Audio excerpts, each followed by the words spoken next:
మార్చడానికి మాల మీటింగ్ నాకే పర్లేదు ఇంట్లో నాకు ఒకరికి కదా రిజర్వేషన్ వచ్చేది బట్టి విక్రమార్క రిజర్వేషన్తోనే కదా ఉప ముఖ్యమంత్రి అయింది ఎమ్మెల్యే మీద ఆయన జనరల్ సీట్ ఇచ్చిరా రావాలి కదా మీటింగ్ నాకు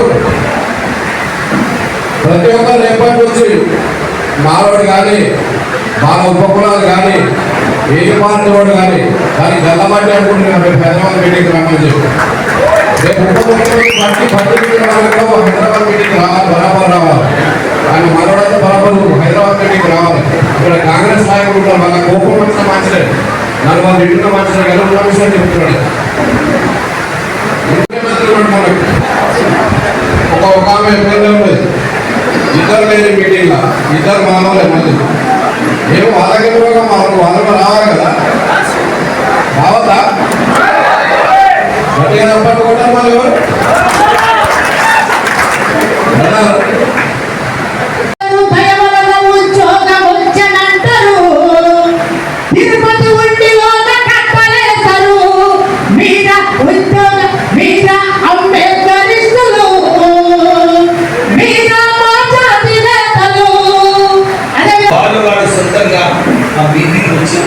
నిజంగా మీటింగ్లో 5 గంటల సేపు భోజనాలు లేకుండా వారు 4 గంటల నుంచి 9 గంటల వరకు వాళ్ళు మీటింగ్ అటెండ్ చేసి ఆ మీటింగ్ని సక్సెస్ఫుల్ చేసి వారందరూ మళ్ళీ నడుచుగా జరగడం జరిగింది. దాని తర్వాత సక్సెస్ఫుల్గా చేయడం జరిగింది. మనకు టెస్ట్ కేసు 1 డిసెంబర్. ఎందుకంటే నేను ఏ పొలిటికల్ పార్టీలో చూసినప్పుడు మాలలకు ఏదైతే గౌరవం రావాలి, మాలలకు ఏదైతే రెస్పెక్ట్ కావాలి అది రావడం లేదు. ఎందుకు రావడం లేదు? చెప్పండి. రైటింగ్ రావట్లేదని ఏమనుకుంటున్నారు? అరే వీళ్ళు ఎవరు లేరు, వీళ్ళకి దమ్ము లేదు, వీళ్ళు రియాక్ట్ కాదు, పిలిచినప్పుడు కూడా రాదు, వీళ్ళందరూ ఇంట్లో కూర్చుంటారని చెప్పి ఏ పొలిటికల్ పార్టీ కూడా మీరు చూస్తుంటే వ్యాఖ్యానాన్ని కూడా వింటుంటే అన్నీ కూడా మాలను పక్కకు పెట్టి వారందరూ కూడా నిర్ణయాలు తీసుకున్నారు. అది సార్ అందరూ అంటున్నారు మీరు రాకపోయారు ఎక్కువ పడిందని. కానీ మా రవీందర్ చెప్తాను, మన ఉద్యోగస్తులందరికీ మనం ఫ్రంట్ లైన్లో ఉందాం, ఫ్రంట్ లైన్లో కొట్లాడతాం. We are the warriors. తప్పనిసరిగా రేపు డిసెంబర్లో జరిగే హైదరాబాద్ మీటింగ్ సోదరుడు భాస్కర్ చెప్పినట్టు మొత్తం హైదరాబాద్ వర్షాలు వస్తే నీళ్ళతో ఎట్లా అవుతుందో అట్లా స్తంభించుకోవాలి. అలా ఉన్నా మా అందరి ముందర పెట్టిన వివేకానందను బాణాలు ఎట్లా చేయాలి, బాణాలు ఎక్కడ దిగాలి, లేట్ వచ్చినామా బుల్లెట్ దిగిందా లేదా అనేది చూడాలి. టెంపుల్కి వెళ్తారో, ఎవరైతే చర్చ్కి వెళ్తారో అంత భక్తితో మీరందరూ రావాలి. ఈ రాజకీయం జరుగుతుందంటే ఈ దాడి రాజ్యాంగం మీద జరుగుతుంది. రాజ్యాంగం మనకు భిక్ష పెట్టింది. ఈ రోజు ఆ దేవుడు లేకుంటే మనం ఇక్కడ కూర్చుండే వాళ్ళం కాదు. జరిగే దాడిని ఈ మనువాళ్ళను మాధవులతో కాదు, మనం కొట్లాట మాధవులతో అస్సలు కాదు. డాక్టర్ చెప్పినట్టుగా మనకు వాళ్ళతో కొట్లాట కాదు, మనకు మన వాళ్ళతోనే కొట్లాట. ఎంతసేపు వాడే లోకాలు కూడా రాస్తున్నాం. మనలో 2 వర్గాల మంది కొట్లాట అయితే ఒక వర్గం గెలుస్తుంది, అదే ఒక వర్గంలో కొట్లాడైతే వినాశనానికి దారితీస్తారు. మనలో ఎప్పుడు కూడా ఆ భావజాలను లేకుండా వచ్చేవారే ఈ యొక్క టీం సభ్యులు మానవానికి వచ్చే వాళ్ళని గుర్తిస్తారు. కుర్చీల కోసం, పదుల కోసం కొట్లాడితే మాత్రం దయచేసి రాకండి. మనం రాబోయే ఫ్యూచర్ జనరేషన్ కోసం కొట్లాడుతున్నాం. దయచేసి ఒకసారి గమనించాలని వేదిక మీకు వెళ్ళి విన్నవిస్తూ మీ అందరికీ పేరు పేరున ఈ యొక్క అందరేసి ఓట్లు అక్కడ కూడా వక్రీకరిస్తున్నారు. మాదిగ ఓట్లు వేయలేదని చెప్తున్నాడు. నేనేమన్నా అంటే మాలో 10,000 20,000 ఉన్నారు, కానీ 90% కాంగ్రెస్ లో ఉన్నారు. మాదిగల ఓట్లు చీలిపోయినాయి. ఎందుకంటే ఎంఆర్పిఎస్ నాయకుడు ఎవరైనా మందకృష్ణ ఉన్నాడో నాగరాజుకు టికెట్ రావద్దన్నాడు, నాగరాజుకు మాలకు ఓట్లు వేయద్దన్నాడు అని ప్రచారం చేసింది. కానీ అక్కడ ఉన్న మాలు investment all the caste people or corporate అందరూ ఓట్లు వేసుకెళ్ళి ఎందుకు చెప్తున్నా అంటే రేపు రాజకీయ భవిష్యత్తు ఎట్లుంటుందో ఐ డోంట్ కేర్. బట్ చెప్తున్నా ఇప్పటికే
చేసిన వివేక్ వెంకటస్వామి మహారాజు బాలరాజు గారికి సామాన్య గారికి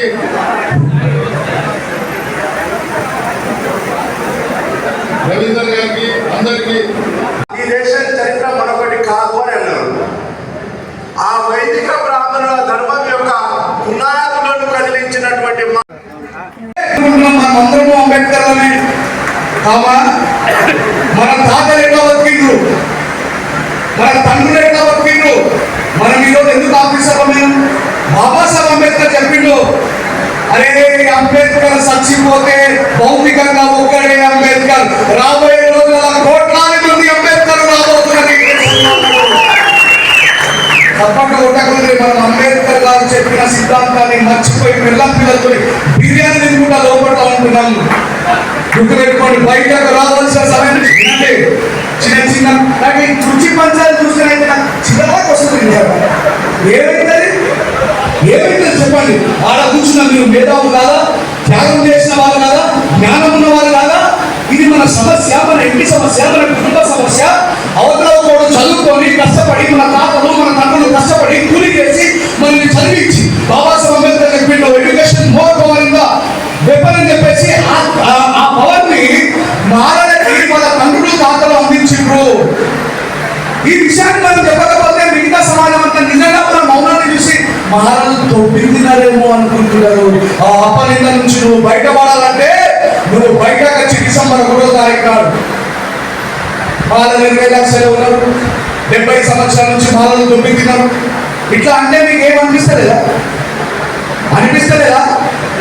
నేనైతే బాబాసాహెబ్ అంబేద్కర్ వారసుని ఒక మానవుడికి పుట్టినా కాబట్టి నేను ఖచ్చితంగా నా వారిని వినిపించాలా, నా జాతి పక్షాన నిలబడాలా, ఇది నా బాధ్యత. నేను ఇక్కడ దాకా వచ్చాను.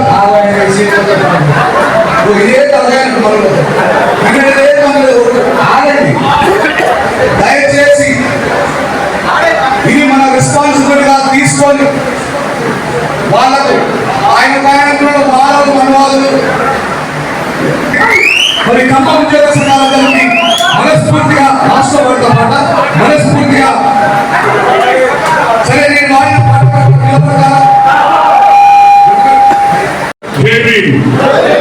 ఒకసారి అందరు చప్పడుకుంటారు. నాకోసం కాదు, మీకోసం. ధన్యవాదాలు వేదిక మీద ఉన్న పెద్దలందరికీ. ఎందుకంటే సమయం తీసుకొని వేదిక మీద ఉన్న పెద్దలందరికీ, వేదిక ముందున్న మాల కుటుంబం, మాల సోదరులు, మా చెల్లెమ్మలకు, అక్కలకు అందరికీ జై భీమ్. సోదరులారా, ఒక్కసారి తెలంగాణ పోరాటంలో ఎంతమంది ఉన్నారో ఒకసారి చేస్తారు. తెలంగాణ కోసం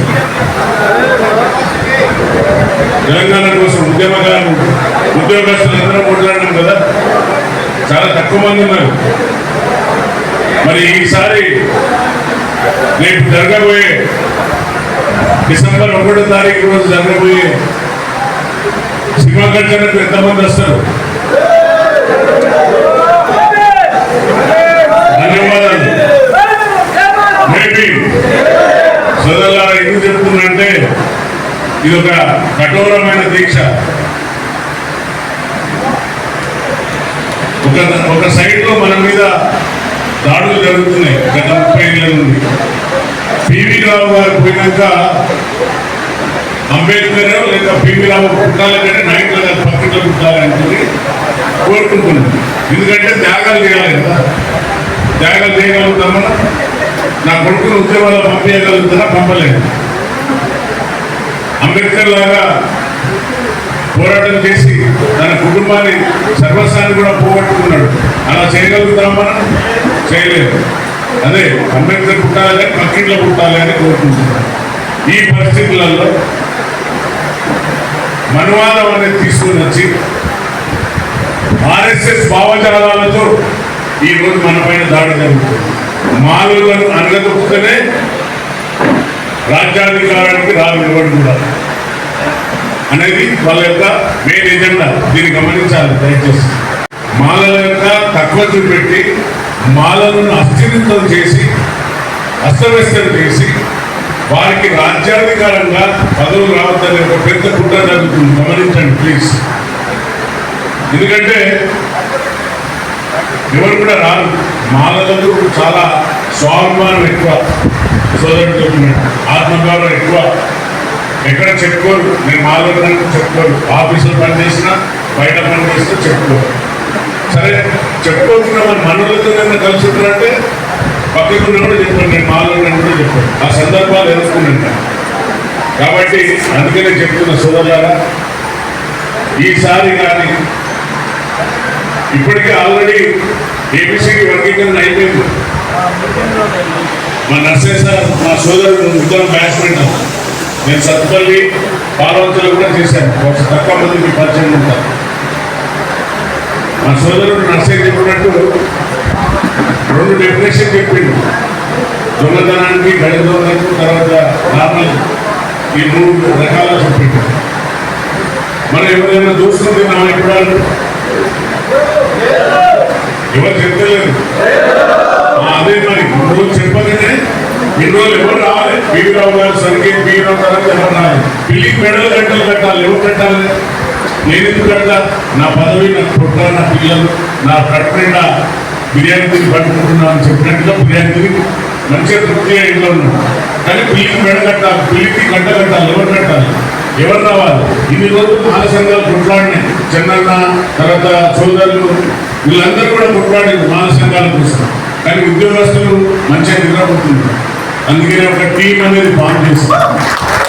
ఆ టీమే ఈరోజు మనందరినీ ఐక్యమత్యకు, మాల సంఘాలు, మాల కుటుంబాలు, అంబేద్కర్ సంఘాలు అందరినీ కూడా ఒక వేదిక మైనార్టీ అందరికీ కూడా ఆరాధన జరిగింది. ఎవరి కోసం కూడా ఆయన సొంత లాభం కోసం కొట్లాడాలి. ఎప్పుడు కూడా అందరికీ గుడిసెల వెంకట స్వామి అని పేరు తెచ్చుకున్నారు. ఎంతో మందికి హైదరాబాద్ పోతే అన్ని కులాలు, అన్ని వర్గాలు, మైనార్టీలు కావచ్చు, ఎవరైనా కావచ్చు, అందరికీ వారికి జీవనోపాధి కల్పించిన మహానుభావుడు. అటువంటి మహానుభావుని ఉన్న వందలైనా కూడా అక్కడ కూడా వివక్షత కనబడ్డది. అది చెప్పాను, నేను చెప్తాను. నన్ను కూడా మొన్న వరంగల్లో పెట్టినట్టు ఏకదారిగా అందరి పిల్లలు వచ్చి దాడి చేసింది. తాటాకు చెప్పుల పుణ్యాలు భయపడ్డా. నా వ్యక్తిగత విషయాలు మాట్లాడింది అక్కడ, నా ఫ్యామిలీ విషయాలు. ఎందుకంటే ఇప్పుడు డయాస్ నేను చెప్పాలి. నేను ఎవరిని కూడా వ్యక్తిగతంగా వాళ్ళ ఫ్యామిలీ విషయాలలో ఎవరిని కించపరచదు కూడా. అది నా అభిమానం, నా అభిమతం, నా మాలకు బ్లడ్లో ఉన్న ఆ యొక్క సౌభాగ్యం. మా నాన్నగారు అనుభవాల తమిళనాడు. ఇప్పుడు చెప్తున్నా, రాసుకోండి, పంపండి. ఎవరైతే విధవ మా ఫ్యామిలీ కోసం మాట్లాడితే ఆ విధవ తెలిసినట్టు చెప్తున్నా ఈ డయాస్. అరే రేపు మా నాన్నగారు 1962లో వారిలో కొట్లాడిన రాత్రి ఉపయోగించింది. నువ్వు మాలోనే ఒక క్వశ్చన్ చేసి, మా అమ్మగారి స్వగ్రామం కోరపల్లి గ్రామం, జరుగుండ మండలం, కరీంనగర్. ఇక ఎందుకంటే నీకు ఏమైనా కావాలంటే నా బయోగ్రఫీ మా నాన్నగారి బయోడేటా కూడా ఇస్తారు. మా నాన్నగారు పెరియార్ అంటే చాలా చచ్చిపడతాడు. పెరియార్ కుటుంబం అంటేనే అదొక ఉద్యమమైన కుటుంబం. అలాంటి కుటుంబం నుండి వచ్చింది ఈ నాగరాజు, గుర్తుపెట్టుకో. అయితే చాలా మంది అన్నారు, నువ్వు ఎమ్మెల్యే మరి ఎట్లా భవిష్యత్తు కోసం ఏం భయపడడం లేదు. రాజకీయ అన్నంటే సీనియర్, అన్నకు ఎక్కడ పోయినా కూడా సీనియారిటీ ఉన్నది. అన్నను అందరూ గుర్తుపడుతుంది. మనకు కొత్త మొన్న ఉద్యోగం నుండి రిటైర్డ్ అయినాక అందరూ ప్రజలు అందరూ వేసింది ఓట్లు. అక్కడ కూడా వక్రీకరిస్తున్నారు, మాదిగా ఓట్లు వేయలేదని చెప్తున్నాడు. నేనేమన్నా అంటే మాలో 10,000 20,000 ఉన్నారు, కానీ 90% కాంగ్రెస్ లో ఉన్నారు. మాదిలో ఓట్లు చీలిపోయినాయి. ఎందుకంటే ఎంఆర్పిఎస్ నాయకుడు ఎవరైనా మందకృష్ణ ఉన్నాడో నాగరాజుకు టికెట్ రావద్దన్నాడు, నాగరాజుకు మాలోకి ఓట్లు వేయద్దన్నాడు అని ప్రచారం చేసింది. కానీ అక్కడ ఉన్న మాలు ఇన్వెస్ట్మెంట్ బాగా క్యాష్ పీపుల్ ఆర్ కార్పొరేట్ అందరు ఓట్లు వేసుకెళ్ళి. ఎందుకు చెప్తున్నా అంటే రేపు రాజకీయ భవిష్యత్తు ఎట్లుంటుందో ఐ డోంట్ కేర్. బట్ నేను చెప్తున్నా, ఇప్పటికే వర్గీకరణ అయిపోయింది. రేపు మాపు అయితే ఇంకా కమిషన్ ఎంతమంది ఇచ్చింది పిటిషన్లు? చాలా తక్కువ ఇచ్చింది సోదరుల. ఎవరు మాట్లాడతలేదు. కమిషన్కి ఎంతమంది ఇచ్చిందంటే చెప్తలేదు. ఎందుకు చెప్తున్నా అంటే రేపు రాజకీయాన్ని శాసించే దిశగా ఈ మాల కమ్యూనిటీ ఉండాలనేది నా ధ్యేయం. మనం తక్కువ ఉన్నాం, 20 లక్షలు 15 లక్షలు 30 లక్షలు అని తక్కువ ఉన్నామని చూపెడుతున్నాం. మనం డిసైడ్ ఫ్యాక్టర్ కావాలి, గదగడ వనకాలి. పార్టీలు కాంగ్రెసా, బీజేపీ, టీఆర్ఎస్ఆ, సిపిఐ, సిపిఎం ఎవరైనా కూడా మాల ఓట్లతో డిసైడ్ ఫ్యాక్టర్ అయ్యే విధంగా మీరందరూ ఉంటారా? ఎందుకు వెళ్ళిపోతారా? మళ్ళీ మరి అన్నను ఒకరిని ముందడు పెట్టి మనం వెనకపోతే వేస్ట్. మరి ఎందుకు కలుగుతారా? శివం వేటాడే ముందు ఒక పందెం ఎందుకు వేస్తారు? మరి వివేకాన్ని వచ్చేది మరి మనం ముందు నడిపియాలా ఇంకా పోదాము? అందుకే చెప్తున్నా, మనం డిసైడ్ ఫ్యాక్టర్ కావాలి. We are the decide factor. మానవుడు అంటే అంటున్నారు. ఒక మాట మీద ఒక తాటి మీద ఉన్న వాళ్ళందరూ కూడా చేతులు ఒకసారి మనం అందరం కూడా వివేకానంద ఇంకా ఉంటామా? థ్యాంక్ యూ సోదరులారా. ఇంత చెప్పే అవకాశం ఎందుకు వచ్చిందంటే, ఈ రోజు ఎందుకు వచ్చినామంటే, ఈ రోజు ఖమ్మంకు వచ్చిన నాకు ఒక 4 మీటింగ్స్ అటెండ్ కాలేకపోయాను. సర్వైకల్ స్పాండిలైటిస్ పెయిన్ 4 మీటింగ్ల పోకుండానే మా ఊళ్ళకి అన్నాను వచ్చింది. అన్న భయపడిపోయాను సార్, అందరూ అంటున్నారు మీరు రాకపోయాను ఎక్కువపోయిందని. కానీ మా రవీందర్ చెప్తాను, మన ఉద్యోగస్తులందరికీ మనం ఫ్రంట్ లైన్లో ఉందాం, ఫ్రంట్ లైన్లో కొట్లాడతాం. We are the warriors. తప్పనిసరిగా రేపు డిసెంబర్లో జరిగే హైదరాబాద్ మీటింగ్ సోదరుడు భాస్కర్ చెప్పినట్టు మొత్తం హైదరాబాద్ వర్షాలు వస్తే నీళ్లతో ఎట్లా ఆగిపోతుందో అట్లా స్తంభించుకోవాలి. అలా జనప్రవాహం తీసుకురావాల్సిన బాధ్యత కూడా మా సోదరుల మీద ఉన్నది. కాబట్టి ప్రతి ఒక్కరు కూడా ఇక్కడ అందరూ మైక్ ఇస్తే గంటల తరబడి మాట్లాడతారు. అందరూ మేధాశక్తి ఉన్నది. నేను ఎప్పుడంటే డ్యాన్స్ నాకంటే ఎక్కువ మంది స్పీచ్ ఇచ్చేటప్పుడు నాకు పెద్ద మాట్లాడారు. ఎందుకంటే పోలీసులు ఉన్న కాబట్టి చేసి పనిచేసుకుంటే తెలుసు ఎలా చేయాలి, ఎలా చేయాలి. సో అందుకనే నేను వెనుకలు ఉన్నా, మా అన్నను ముందర పెట్టిన వివేకానందను బాణాలు ఎట్లా చేయాలి, బాణాలు ఎక్కడ దిగాలి, లేట్ వచ్చినామా, బుల్లెట్ దిగిందా లేదా అనేది చూడాలి. చూడగలరా? ఇంకా అవకాశం వచ్చేసిన మా టీం సభ్యులకు, మాల సంఘాలకు, అంబేద్కర్ సంఘాలకు అందరికీ కూడా, సోదరులకు అందరికీ కూడా, అమ్మ ఎవరైతే టెంపుల్కి వెళ్తారో, ఎవరైతే చర్చ్కి వెళ్తారో అంత భక్తితో మీరందరూ రావాలి. ఇవన్నీ చెప్తున్నారంటే ఈ దాడి రాజ్యాంగం మీద జరుగుతుంది. రాజ్యాంగం మనకు భిక్ష పెట్టింది. ఈ రోజు ఆ దేవుడు లేకుంటే మనం ఇక్కడ కూర్చుండే వాళ్ళం కాదు. కాబట్టి సోదరులారా, అక్కలారా, మీరందరూ కూడా ఈ రేపు జరగబోయేదానికి ఈ యొక్క పవిత్ర గ్రంథంలాగా భావించి రాజ్యాంగం పైన జరిగే దాడిని, ఈ మనువాళ్లను మాధవులతో కాదు మనం కొట్లాడ, మాధవులతో అస్సలు కాదు. డాక్టర్ చెప్పినట్టుగా మనకు వాళ్ళతో కొట్లాట కాదు, మనకు మన వాళ్ళతోనే కొట్లాట. ఎంతసేపు వాడే మనకు అనగదొక్కడానికి ఈ యొక్క కుట్రలు పడుతున్నాడు. కాబట్టి అందరూ కూడా ఒక కొందరు నాన్నదైపోతున్నారు, డయాగ్నోస్ రాలేదని, కొందరు స్పీచ్ టైం చేయలేదని. కాకపోతే మీరందరూ ఒక ఐక్యంగా ఉండండి దయచేసి. ఈ టీం చేసే పని అది ఒక స్లోగన్ కూడా రాస్తున్నాం. మనలో 2 వర్గాల మంది కొట్లాటైతే ఒక వర్గం గెలుస్తుంది, అదే ఒక వర్గంలో కొట్లాటైతే వినాశనానికి దారితీస్తారు. మనలో ఎప్పుడు కూడా ఆ భావజాలను లేకుండా వచ్చేవారే ఈ యొక్క టీం సభ్యులు మానవులకు వచ్చే వాళ్ళని గుర్తిస్తారు. కుర్చీల కోసం, పదవుల కోసం కొట్లాట మాత్రం దయచేసి కాకండి. మనం రాబోయే ఫ్యూచర్ జనరేషన్ కోసం కొట్లాడుతున్నాం. దయచేసి ఒకసారి గమనించాలని వేదిక మీదకి వెళ్ళి విన్నవిస్తూ మీ అందరికీ పేరు పేరున ఈ యొక్క సోదరులతో అందరికీ కూడా భోజనం చేసి, నాకు కూడా భోజనం చేయాలని ఉన్నది. భోజనం చేసి ఫోటోలు తీసుకొని పోతున్నాను. ఎక్కువ సమయం తీసుకున్నాను, ఇక్కడ చాలా సమయం అయిపోయింది. 2-3 విషయాలు చెప్తానండి. వచ్చే అవసరం ఉన్నది. చాలా మంచి పాట పాడు రాజేష్, నేను ఒక మంచి వీడియో చేసి వైరల్ చేయాలి. మాధవ జాగో ఏదైతే పాటలో నిజంగా అద్భుతమైన పాట. నేను మన చిన్నయ్య, మన సంఘాలు ఏదైతే ఉన్నాయో సర్వే గారి అరే మాటలందరూ కూడా ఇంకా కూర్చుంటే నడవదు, ముసుగులు వేసుకొని కూర్చుంటున్నారు. అందరు బయటకు వచ్చే అవసరం ఉన్నది. మీరందరూ కూడా సెపరేట్ అసోసియేషన్ పెట్టినప్పుడు అసలు ఐక్యమత్యం ఎక్కడ కూడా కనపడదు. 10 మంది 10 దారిలో పోతే ఎక్కడన్నా ఎవరన్నా గౌరవిస్తారా? ఎవరు కూడా గౌరవించారు. మీరందరూ కూడా ఒక్క ప్లాట్ఫామ్ పైన వస్తే నేను ముందుండాలని చెప్పి చాలాసార్లు వారికి చూడడం జరిగింది. అలాగే వాళ్ళందరూ కూడా ఒక ప్లాట్ఫామ్ మీద రావడం జరిగింది.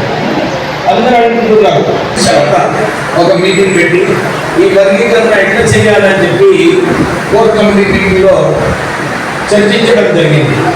నేను ఏకైక వ్యక్తిని అన్నమాట. అప్పుడు దాన్ని నేను అమిత్ షా గారు చెప్పినాను, మీరు ఏదైతే మాట్లాడుతున్నారో మానవులు కేవలం 20% అని చెప్పి ఇదంతా తప్పుడు ప్రచారము. ఇది కేవలం వారి సొంత లాభాల కోసము. మన మాలా కమ్యూనిటీ చాలా కట్టుందని చెప్పి వీళ్ళందరూ కించపరుస్తున్నారు. మీరు ఏ నిర్ణయం తీసుకున్నా కానీ సరైన సర్వే తర్వాతనే మీరు నిర్ణయం తీసుకోవాలని చెప్పి నేను అమిత్ షాని నిలదీయడం జరిగింది. జిహెచ్ఎంసీ మీటింగ్ ఎలక్షన్లో కూడా అప్పుడు నేను ముందుండి పార్టీని మా తరఫున 45 మంది గెలిచినారు. కానీ మీటింగ్ అయిన తర్వాత నేను అనుకున్నా కానీ మంచి పని చేస్తారు, అందరూ మాకు అభినందనలు చెప్తారు అనుకున్నాను. కానీ అక్కడ వాళ్ళు లేదు, కులం ప్రకారంగా మీరు అన్ని నిర్ణయాలు తీసుకోవాలని చెప్పి మళ్ళీ ఒకసారి అక్కడ కూడా మేము 80% ఉన్నాము, మా గురించి మీరు చూడాలని చెప్పి ఏమీ పని చేయలేదు. ఇప్పుడే చాలా మంది స్పీకర్ మాట్లాడేటప్పుడు అరే వాళ్ళు నిజంగానే పని చేయాలి. సంజీవయ్య గారు ఫ్రీడమ్ మూవ్మెంట్లో ఉన్నారు, మన జాతి కోసం చాలా పని చేసినారు. అప్పుడు ఎవరు మాదిగా అనుకోలేదు, కేవలం ఎస్సీస్ కోసం పనిచేయాలని చెప్పి సంజీవయ్య గారు కూడా పనిచేయడం జరిగింది. మా నాన్నగారు సంజీవయ్య గారు ఫాలోవర్. 75,000 గుడిసెలు మా నాన్నగారు పేరే మార్చుకున్నారు, గుడిసెల వెంకట స్వామి అని చెప్పి. ఇప్పుడు ఆలోచించలేదు, ఇప్పుడు మాట్లాడలేదు కూడా. కానీ ఇప్పుడు ఈ సమయం చాలా మంది కూడా నాకు అడిగారు, అంటే ఇంత తప్పుడు ప్రచారం నా వ్యతిరేకంగా చేస్తున్నారు. వాళ్ళందరికీ భయం అవుతున్నారు అన్నమాట. భయం అవుతున్నారు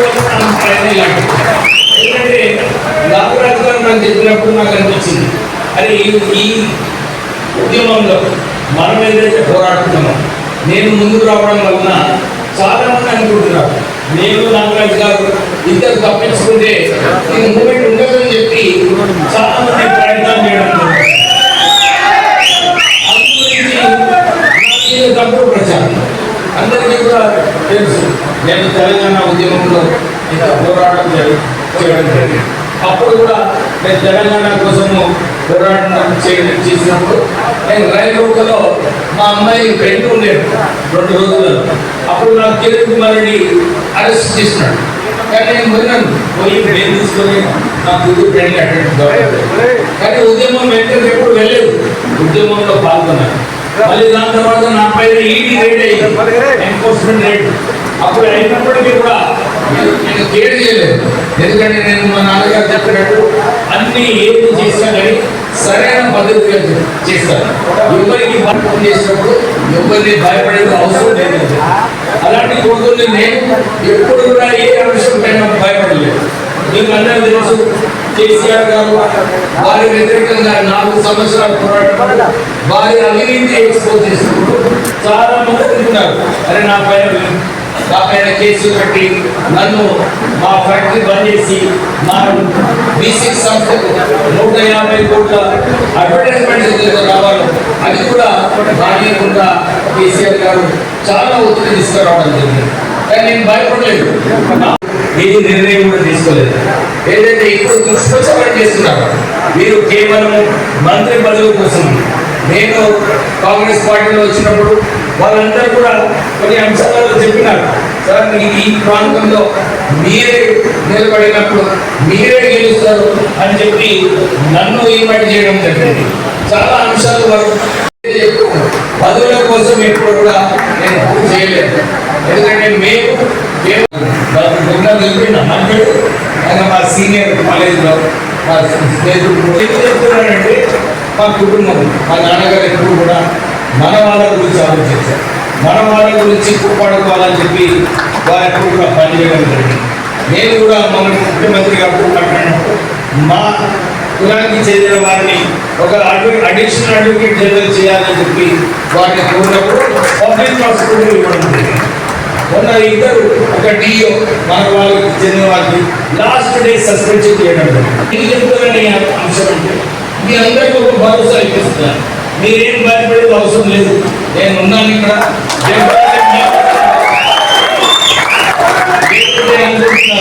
ఎందుకంటే నాకు మా బిజినెస్లో ఏ బిజినెస్ చేస్తే కానీ మంచి బిజినెస్ చేసుకుంటూ ఒక ధైర్యం ఉన్నది నాకు. నేను ఎప్పుడు కూడా ఏ అంశం పైన వెంటనే పోను. ఎప్పుడు ఎవరైనా కానీ సూటిగా మాట్లాడేవారు, కేసీఆర్ అయినా కానీ ఎవరైనా కానీ నేను వారితో సూటిగా, ఎందుకంటే ఆ అంశంలో మా బీజేపీలో ఉన్నప్పుడు అమిత్ షాని కూడా నేను డైరెక్ట్గా వారితో ప్రశ్నించడం అంటే నేను మీకు ఎందుకు చెప్తున్నానంటే మీతో ఉంటాను, మీ సమస్యలన్నీ మీ సమస్యల గురించి కొట్లాడడానికి మీ అందరికీ నేను విశ్వాసం అనిపిస్తున్నాను. కానీ మీరు ఇప్పుడే డాక్టర్ గోపీనాథ్ గారు అన్నారు మీ బాధ్యత, నాది నాగరాజు గారి బాధ్యత, మీరు ఇద్దరే ఎమ్మెల్యేలు తీసుకురావాలి. మా బాధ్యత ఎందుకు డాక్టర్ గారు, ఇది ప్రజల బాధ్యత. మీరు ఎమ్మెల్యేస్ పైన ఒత్తిడి తీసుకురావాలి, మీరు మాతో ఉండాలి. మీరు మాతో ఉన్నప్పుడే మేము ధైర్యంగా పోయి కొట్టాడగలుగుతాం. మీరు లేదనుకోండి మేమేం చేయలేము. నిజంగా చెప్పాలంటే మేమేం చేయలేము. ఏ రాజకీయ నాయకుడు కూడా మళ్ళీ వచ్చి కొట్లాడి మీతో ఉండటానికి సిద్ధంగా ఉండడు. అయితే మీ ఒత్తిడితో మీ ప్రేమతో, ఎందుకంటే మీరు ఇంత పెద్ద సంఖ్యలో వచ్చి ఈరోజు విజయవంతం చేస్తున్నారంటే మాకు కూడా ఒక స్ఫూర్తి వస్తుంది. చలో మనం కూడా కొట్లాడాలి, మనం కూడా ధైర్యంగా ముందుకు పోవాలని చెప్పి ఏ రాజకీయ నాయకుడు కానీ ఆ స్ఫూర్తి రావాలి. అంటే దానికి రావాలంటే మీ చేతితో ఉంది. అయితే మనం ఒక పని చేయవచ్చు. చాలా మంది విమర్శ చేస్తున్నారు. నేను 50,000 మంది వీళ్ళు చిన్న మాట్లాడుతున్నారు. ఆమె ఉన్నాడు ఇక్కడ, ఆయన 2 లక్షల మందిని తీసుకొస్తానని చెప్పండి. కానీ నేను చాలా హ్యాపీగా ఉంది. ఎందుకు హ్యాపీగా ఉన్నాయంటే అందరూ వాళ్ళు సొంతంగా ఆ మీటింగ్ వచ్చి నిజంగా ఆ మీటింగ్లో 5 గంటల సేపు భోజనాలు లేకుండా వారు 4 గంటల నుంచి 9 గంటల వరకు వారు మీటింగ్ అటెండ్ చేసి ఆ మీటింగ్ని సక్సెస్ఫుల్ చేసి వాళ్ళందరూ మళ్ళీ నడుచుగా జరగడం జరిగింది. దాని తర్వాత మనం ఆదిలాబాద్ మీటింగు, వరంగల్ మీటింగు, గోదావరి గల్ meeting, Ibrahimpatnam meeting, Nizamabad meeting అన్నీ కూడా చాలా పెద్ద ఎత్తున మనం ఈ మీటింగ్లన్నీ కూడా సక్సెస్ఫుల్గా చేయడం జరిగింది. మనకు టెస్ట్ కేసు 1 డిసెంబర్. ఎందుకంటే నేను ఏ పొలిటికల్ పార్టీలో చూసినప్పుడు మాలలకు ఏదైతే గౌరవం రావాలి, మాలలకు ఏదైతే రెస్పెక్ట్ రావాలి, అది రావడం లేదు. ఎందుకు రావడం లేదు? చెప్పండి. బయటికి రావట్లేదని ఏమనుకుంటున్నారు?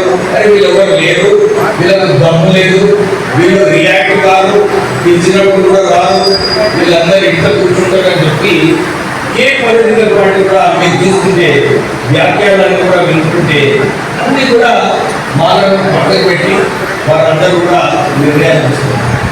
అది ఆ సెల్ఫ్ రెస్పెక్ట్ ఏదైతే పోయిందో కేవలం ఆ ఒక్క అంశం పైన నేను బయటికి రావడం జరిగింది. నేను ఎక్కడ కూడా మా నాన్నగారు ఏదైతే చెప్పారో ఎక్కడ సెల్ఫ్ రెస్పెక్ట్ లేదో అక్కడ మనకు ఉండేది అవసరం లేదు. అయితే ఇప్పుడు మనకు మానవులకు సెల్ఫ్ రెస్పెక్ట్ తీసుకునే అవసరం ఉన్నదా లేదా? గౌరవంగా మనము ఈ మీటింగ్ సక్సెస్ఫుల్ చేసుకుంటే అందరూ కూడా ఉద్యోగస్తులు చాలా మంది ఉన్నారు. మీ పైన కూడా కేసులు పెట్టాలంటే ఎవరైనా భయపడతారు. నేను డెఫినెట్లీ మీ అందరికీ విశ్వాసం కల్పిస్తున్నాను. ఎమ్మెల్యేస్ అందరం కూడా ఉన్నాము. నాగరాజు గారు పెద్ద సపోర్ట్. ఎందుకంటే వాళ్ళు నిజంగా చెప్తున్నట్టు ఫస్ట్ టైం గెలిచినారు, కానీ జాతి కోసం నేను కొట్లాడతా, నేను ముందుంటా అని చెప్పి వాళ్ళు రావడం జరిగింది. 40,000 మంది అక్కడ మన కాన్స్టిట్యున్సీలో ఇతర కాస్ట్ వాళ్ళు ఉన్నప్పటికీ కూడా ఆయన వారు ఎన్ని విమర్శలు చేసినప్పటికీ కూడా ఆయన ముందుకొచ్చి లేదు నేను నా జాతి కోసం నేను కొట్లాడతానని చెప్పి వారు రావడం జరిగింది.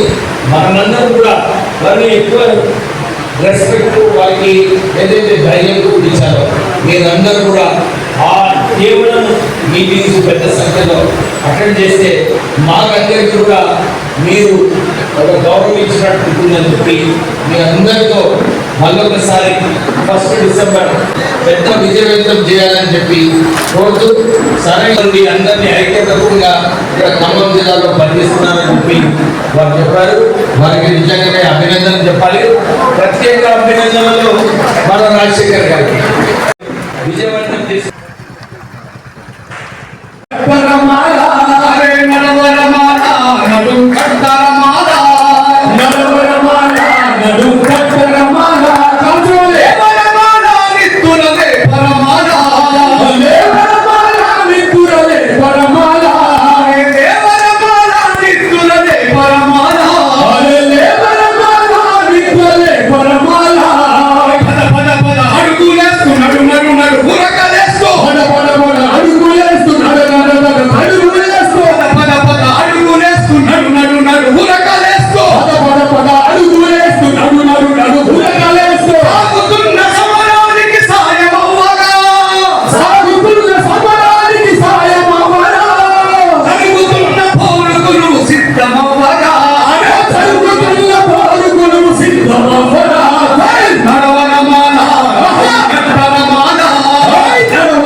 జాతి సింహగర్జన ఇక్కడ నుంచే మొదలు కావాలా? ఇది గుహలో జరుగుతున్నది.